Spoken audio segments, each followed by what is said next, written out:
Hello, my name is Sandeep M. Hegde.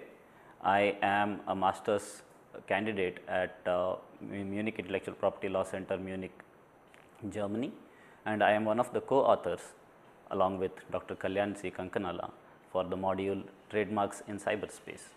That is today's topic for our discussion.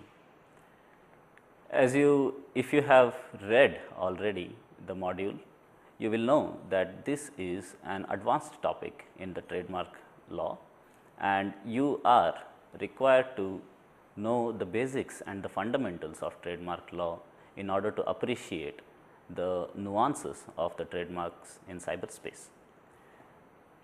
To begin with, I am going to briefly explain to you the course and its structure and what we are going to essentially discuss for the next half an hour.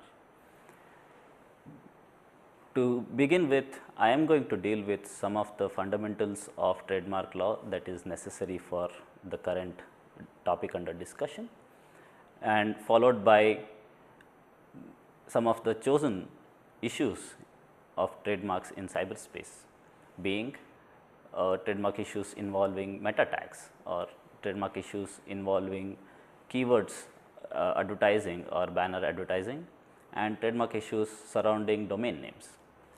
The fundamentals of trademark law that we are going to discuss now are only those that are essential for the discussion with respect to trademarks in cyberspace.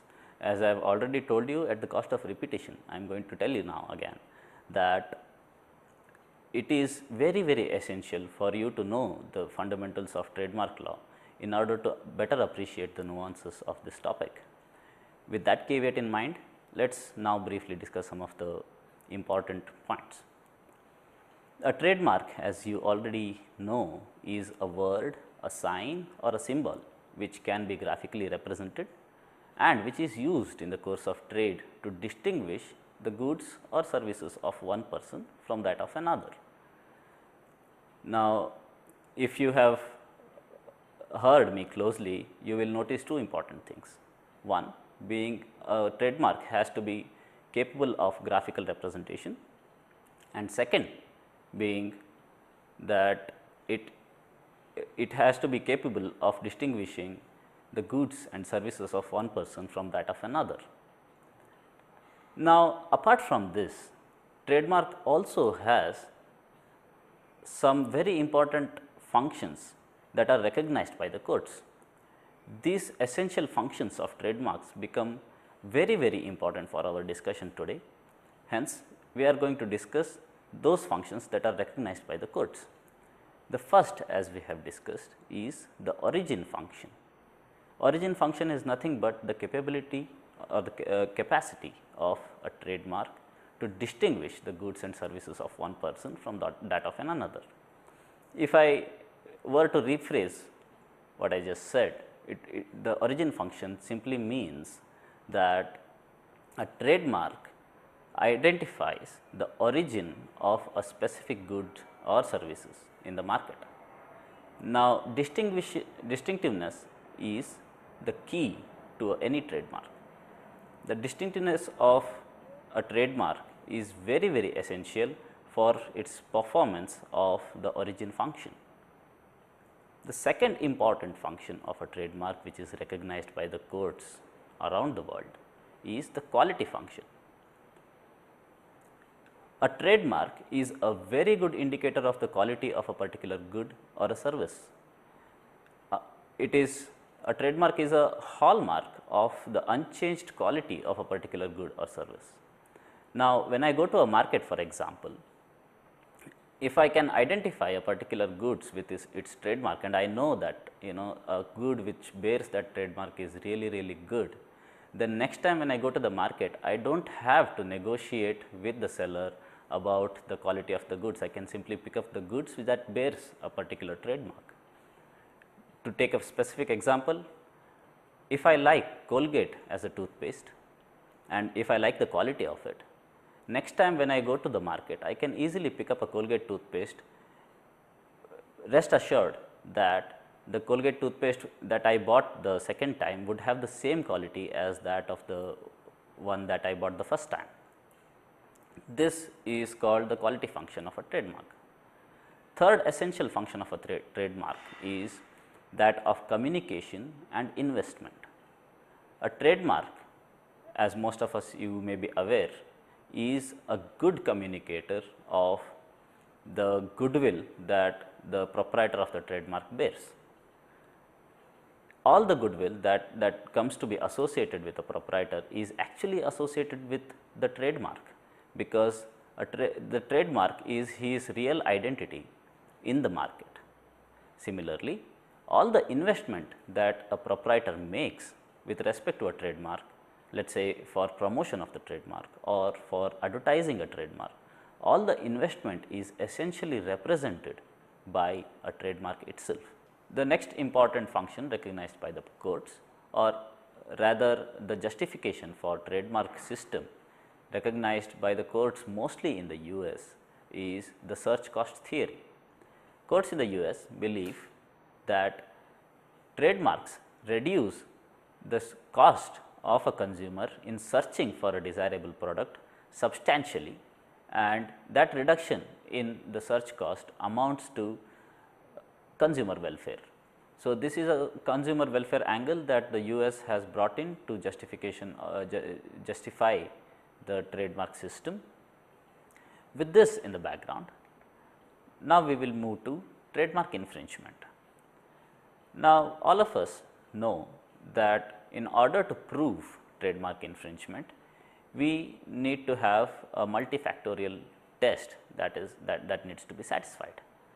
The first one being identity or similarity of the marks in question, the second being identity or similarity of the goods or services with respect to which the marks are used, third one being the use of the marks has to be in the course of trade, which is being for sale or for advertising of goods or services.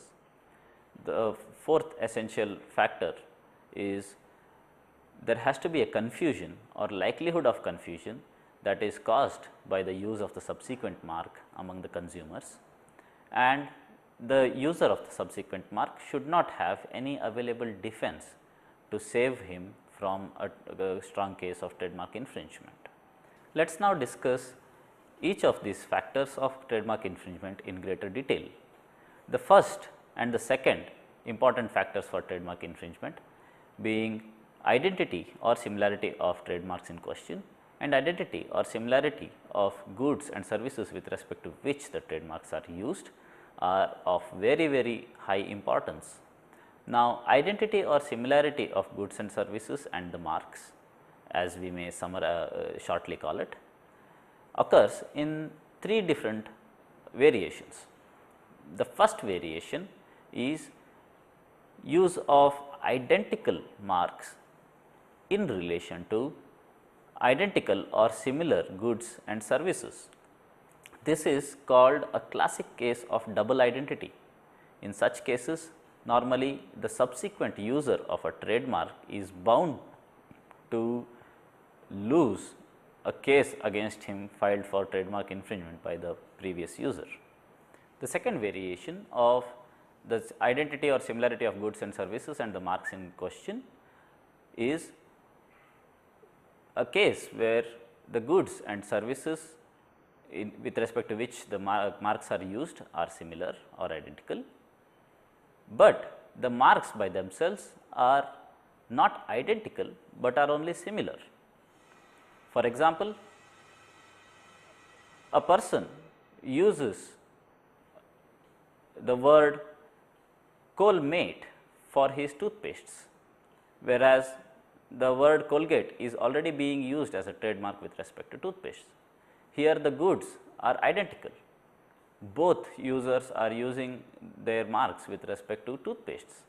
However, the first user's trademark is Colgate, whereas the second user's trademark is Colgate. How would one assess such situations then? I mean, such situations, it is the duty of the person claiming the infringement, in this case it is the proprietor of Colgate, to prove that the second word, which is similar to the first one, is deceptively similar, That means, it is capable of causing confusion in the minds of a potential buyer. The third variation in which such cases exist are the marks are similar or identical. However, the goods and services with respect to which the marks are used are dissimilar or completely unconnected. In such cases, it is very difficult to prove a strong case for trademark infringement. In most of such scenarios, it is very likely that the court may hold that there is no trademark infringement. However, the only recognized exception to this rule is that of well known trademarks, which we are going to discuss in greater detail in later point in time. The third requirement for a successful trademark infringement action is use in course of trade. In the European Union and in India, we normally call it the use in course of trade, whereas in the US it is called use in commerce. The terminologies may be different, but then the meaning that they convey are similar. It is very essential for a person claiming trademark infringement to prove that the defendant was or is using the mark which is similar to that of the plaintiff